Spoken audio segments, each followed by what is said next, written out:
What's up, guys? It's your boy, Barca Boy 103. Today we're going to be doing the match analysis from the match yesterday between Barcelona and Benfica in the Champions League, where of course Barcelona have gone through to the last 8 quarterfinals for the second season in a row. We're going to discuss some of the team's performances, some players' individual performances as well, discuss what Flick's mindset was, some inside camera footage as well that has been coming out recently that's very interesting. We'll discuss of course everything from last night's victory. But before we get into it, make sure you guys smash that like button down below and let's try and get to 200 likes on this video. It would be very much appreciated. And also, if you are new, make sure you subscribe down below if you haven't already, and let's get into it.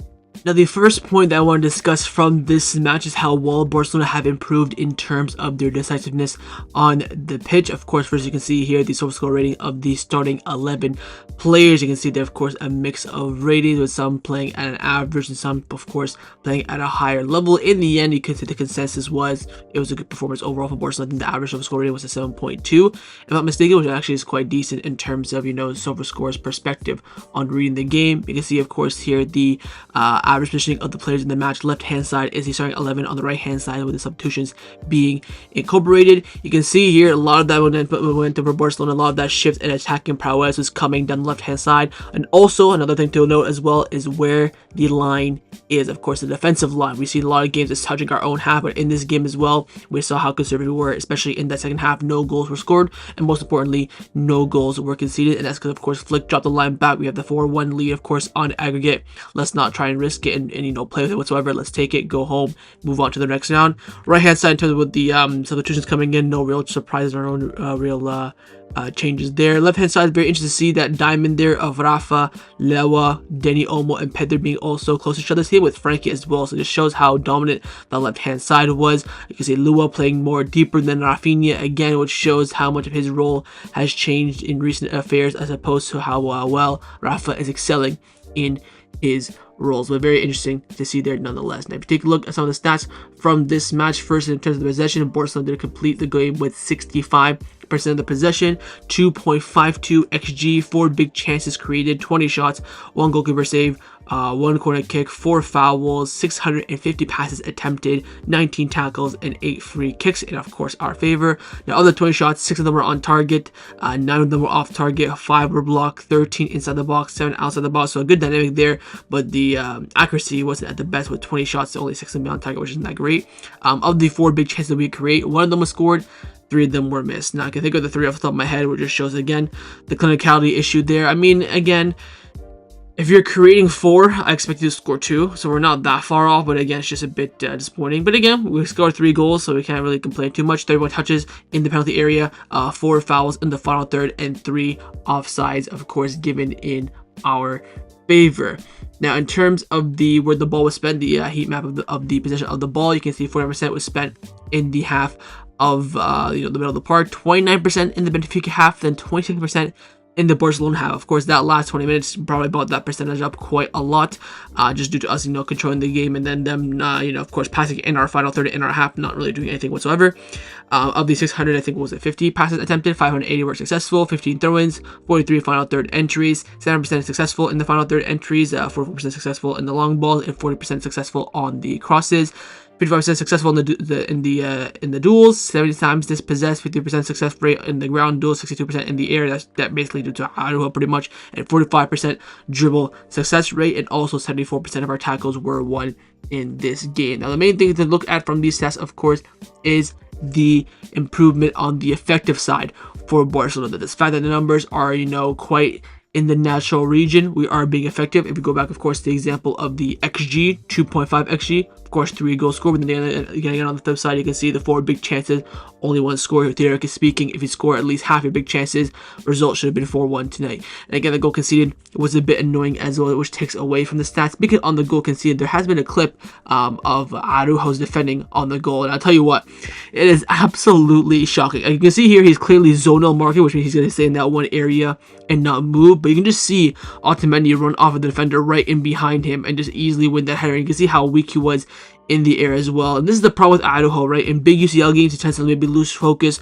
lose concentration. We see this now too many times, whether it be against PSG during lockdown, PSG last season as well, in the Bayern Munich games as well under Xavi. It's becoming a very, very reoccurring theme for Araujo, and also a big question mark in certain games as well. And that's where the effectiveness comes in. If Barcelona are, effective in the final third and scoring goals, we expect the same thing, the same level from the defense. Although after that mistake, I think Araujo had a very, very solid game that now overshadows his overall performance in that perspective. So there's things to improve upon, of course, and hopefully the more decisive we do get, the better we do be. But again, being decisive in big UCL moments in the Champions League where it is a lot down to luck is absolutely crucial. And again, you can see that with the manager as well. You can see there's also a video of Flick's reaction to Lamine Yamal's goal to, of course, bring Barcelona 2-1 leading on the night and giving us some sort of a cushion on aggregate as well. You can also see the staff behind him as well, how much they care. And it just shows, again, the camaraderie, the unity in this team as well, and how everyone's working hard to get that goal. You can also see Araujo's reaction as well, since, of course, he didn't make the mistake for the first goal. But the most important thing of note is, of course, that being decisive is what makes the difference in big UCL games, and now we're seeing Barcelona reach those kind of levels.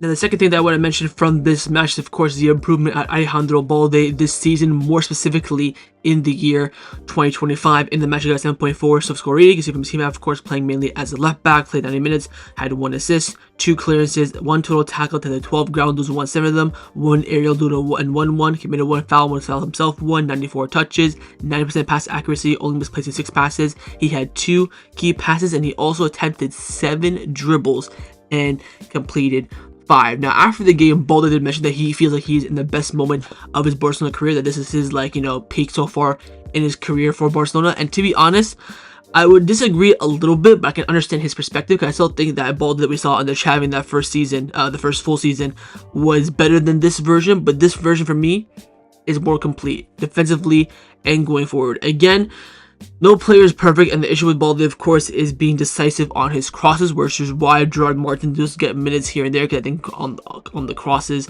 Gerard Martin is a bit better than Balde. But we saw in this game Balde's awareness, decisiveness, progressing the ball forward well, getting assists, relying on his own ability, his own speed. Talked about after the game as well, his injuries kind of hindering his display, because we know that Balde is an electric player, likes to run into space when he sees it, likes to explode with that bursting pace, and of course his speed is absolutely unbelievable. And we saw that, of course, for the third goal, win the ball back in his own box and running all the way to the Benfica box, basically the whole length of the pitch on his own, getting the assist as well. This is what we want to see, but I want to maybe see it more from the left hand side as well. I want to say the connectivity play has been really good as well. The 1-2s down that left hand side, would be with Frankie, Pedri, or Rafa, being more smart as well with his defensive play, hitting the ball out for throw-ins and goal kicks, letting the ball run out of play, shielding. All of this is improving from Balde. Of course, last season with the injuries, he was getting bullied quite a bit. And this season we're seeing that improvement. In 2025 as well, he's being more decisive. I think he almost is at double digits for both goals and assists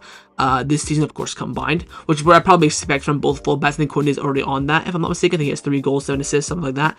So that's what I expect from him. And again, the most important thing for me is making the right decisions in those key moments in the final third, which of course he did very well yesterday, and has been doing that generally very, very well in 2025. Now, the third thing that I want to mention from this match is, again, the level that Pedri is currently playing football at. He got man of the match from UEFA in this game again. That's now both legs where he both got man of the match, although poor Rafa, you could say, was robbed. 2 goals and assists still wasn't enough to, get man of the match, but that also shows the level, the quality, and how well Pedri did play in this game. Despite no GA for him and 3 GA for Raphinha, he still won man of the match, according to UEFA anyways. Got a 7.7 sub-score rating. So you have, of course, playing on the left hand side of a pivot. You can see the heat area predominantly, of course, in the final third, and also midfield of Benfica. In the match, he played 90 minutes, had 107 touches, 95% pass accuracy, only misplacing 4 passes. He had 3 key passes. He attempted 1 long ball, completed it, attempted 11 ground duels and 1 of them. He never committed a foul and was fouled himself twice, and also completed a total of 5 tackles. It is time now to start putting Pedri in that conversation. I saw a picture on Twitter of when, of course, Xavi, Iniesta, and Messi were the top 3 Ballon d'Or candidates in 2010, and we're looking like that for Barcelona. Of course, Mo Salah just got knocked out by Liverpool in the Champions League, so he's definitely cooked now. you're looking at, I mean, Gavi said after the game that he believes that right now, if the winner of the Ballon d'Or was announced tomorrow, it should be Pedri. And I wouldn't be mad at that. Again, as long as for me, a Barcelona player wins the Ballon d'Or, I don't care. People are saying Raphinha, I'm seeing Lamine Yamal shouts, I'm seeing Pedri shouts. For me, I don't care. As long as one of them win it, I'll take it. But I think the prospect of having the three of them sit on the podium, I think is becoming real. Of course, the trophy has to be there, the success has to be there, but the performances and the numbers are definitely siding with them. The numbers that Pedri is putting up, apart from GA, is out of this world. And I did a comparison video, of course, on Goals TV last week. If you haven't seen it, go check out my Goals TV channel or pinned video on Twitter. The comparison stats, if you compare Xavi and Iniesta never got, GAs, right? He never got like 10 goals, 10 assists a season. I think Iniesta probably get, like, on average, I would probably guess 5 goals, 10 to 15 assists a season. Which you're probably looking at nowadays, like in modern football, that's just box standard numbers. But it's not just that. It's what he does on the pitch. And that is why the eye test is also a big factor. What Pedri is doing on the pitch is nothing short of world class. The controlling of the game, the progressing the ball forward, beating the press, showing intensity, tracking back, vision, movement. He does everything in the midfield to an absolute pinpoint perfection. Flick came out after the game saying that Pedri is the best midfielder in the world without a shadow of a doubt, and that is more and more evident as the days go passing on. You cannot get man of the match in both legs without a GA in either game. And remember that, no goal or assist in either game, still got man of the match in both, while other players, you have Raphinha on 3 goals and assists, you have Lamine on 2 goals and assists, 2 goals, 2 GA, so he had 1 goal, 1 assist. Again, the numbers are crazy in what Pedri does apart from the GA, and we all know that his XA expected assist is like 7, but just enough because he can't finish in front of goal.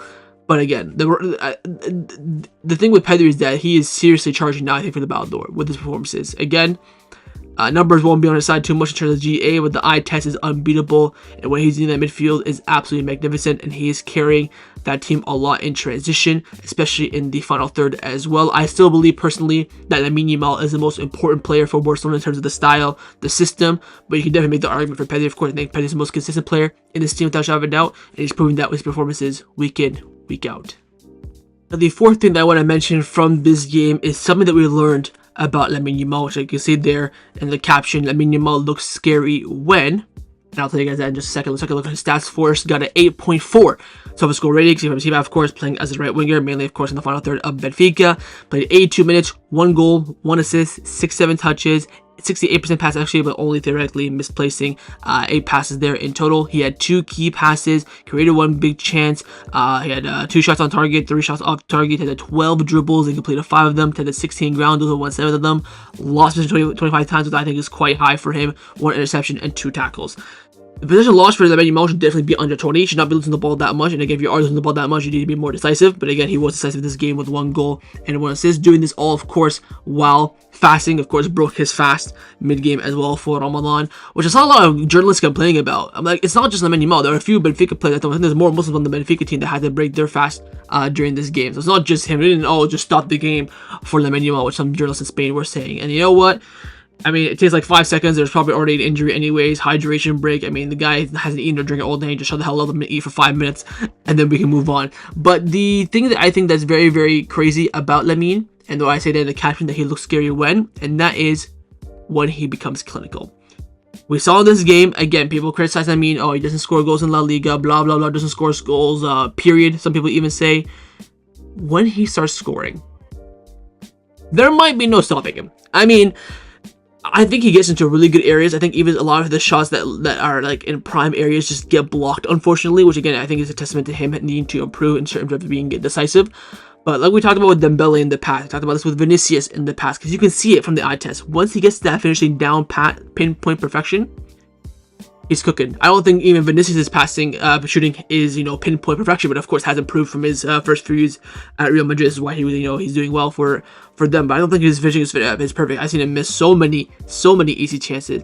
But Lamine Yamal, he gets into certain areas. He sees the runs. He sees the movements. He gets there, and he's also, I would say, at his age, very, very, very generous, and that's why he has way more assists than he does goals this season.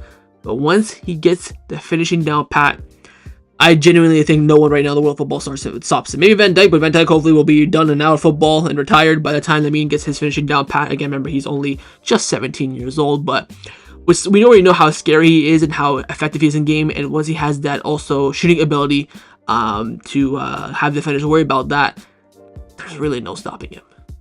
And the fifth point that we learned that I want to mention from this game is how much of an improvement Raphinha has made and how much I think I'm falling in love with him. And I'll discuss that as well. Let's take a look at his stats first. 9.0 total score rating, man of the match according to SofaScore as well. Played 90 minutes, 2 goals, 1 assist, 59 touches, 89% pass accuracy, only misplacing 4 passes. He had 2 key passes. He attempted 6 crosses, completed 3 of them. Had 1 long ball, completed the one he attempted. 2 shots on target, 1 shot off target. Had 6 dribbles, completed 1. Probably won that at least at a 2 or a 3.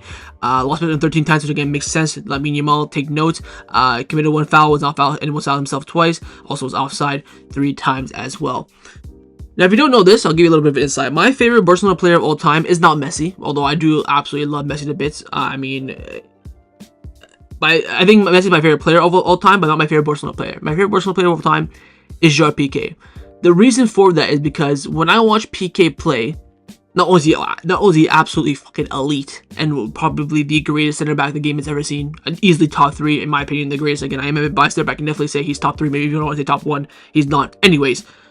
What I love most about Piqué is not the way he did play, but how he played. He played for the badge. You know, he would put his body on the line for Barcelona. You can see that it was a Kounde playing on the pitch, and that is the vibe that I get with Raphinha. There's apparently now, I saw a report last night that apparently we have a Ballon d'Or clause in his contract with Leeds, that we had to play Leeds an extra 10 million in variables if he was a Ballon d'Or. Fucking worth it. If he wins it, pay up. I do not care. What he is doing this season is remarkable. He is touching the stratosphere in terms of numbers. Again, his effectiveness this season has been astonishing, even though it still can improve. I've seen him miss some absolute sitters this season. I can think of 10 sitters that he's missed this season already. He's on like 46 goals and assists. He's on 11 goals in the Champions League, and the record is 17 with Ronaldo. He's only 6 away with 5 games left. So one brace, a couple goals here and there, and he can easily equal it. Of course, they're having more games played since we had the 2 extra group stage games with the new league format. But there's another part about Raphinha. They talked about, of course, the blood, sweat, and tears, him playing for the badge, and what happened in yesterday's game. Now, if you didn't see, Raphinha did not go to the team hotel and did not travel the team from the hotel to the Montjuic for the game. He went on his own due to personal reasons. You might be wondering, what is that personal reason? His daughter was sick. His daughter was sick in the hospital. His wife posted this after the game saying that, "I'm proud of you. We were in the hospital with our child earlier in the morning, and yet once again, you know your job is a great skill. You're an incredible professional and a fantastic father. Us as a family love you." So his daughter is sick in the hospital, and instead of, biatching and moaning and letting that affect him, he uses that as motivation. He still I'm not saying he put the club first, but he knew he had a job to go out there in a big game, big moment, and help the club. He could have easily said, my daughter's sick, I don't want to play. And Flick probably would have said, family comes first, no problem.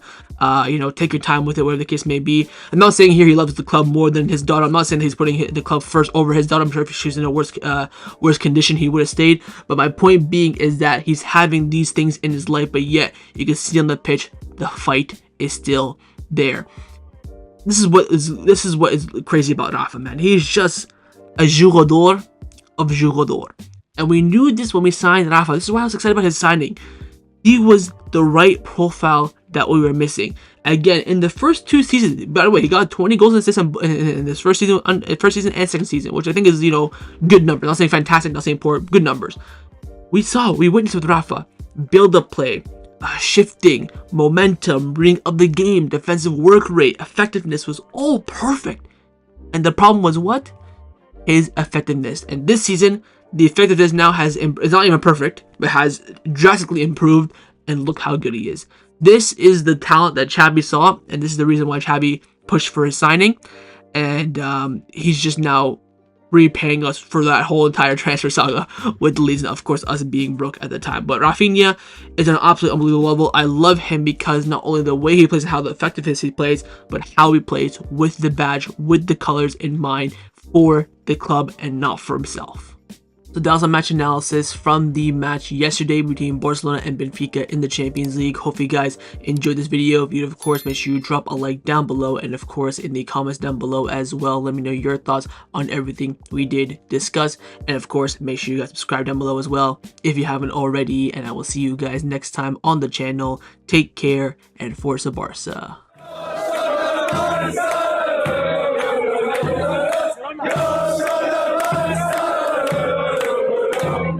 Yeah.